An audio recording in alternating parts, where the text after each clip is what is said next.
hojii keenya madaalaaf hojii keenya ilaaluudhaaf dhimmoota jahan tokko hoggansi kun giddu galeessa godhatee dubbii jiru ilaaluu danda'u ture jira.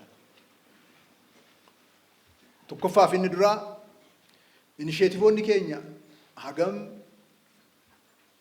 qulqullinaan baay'inaan ariitiidhaan hojjetamaa jiru kan jedhu sirriitti madaalamuu danda'u ture jira.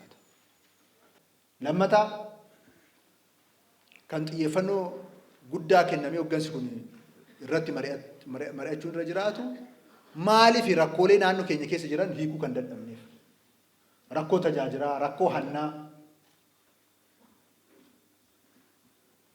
rakkoo alseerummaa,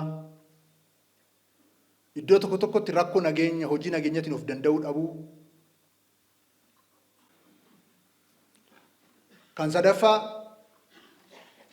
sirriitti bilchinaan laaluun kan nurra jiraatu maaliif mootummaa cimaa fi paartii cimaa gandarratti dhugoomsina jenne sadarkaa barbaadamuun ga'uu dadhabne. Ilaalchi paartii keenyaa sadarkaa barbaadamutti bu'a qabeessa akka ta'u maaliif taasisuu dadhabne. Arfaffaa kallattiiwwan sadarkaa adda addaatti kennaman hagam bilchinaan ittiin hoogganamaa jira. Karoorota keenya hagam ittiin hoogganamaa jira. Karoora kan qopheessinuuf ittiin hoogganamuuf. Kallattiiwwan erga mari'annee irratti walii galle booda kallattiiwwan kan kaa'amuuf akka raawwatamaniif. Shanaffaa humnoota sadan akkamitti fayyadamaa jirra ammas. Kaayyoo keenya milkeessuudhaaf humna maatii, humna dhuunfaa, humna waloo, humna mootummaa akkamitti fayyadamaa jira. Ja'affaaf inni dhumaa hoggansa dinagdeeti.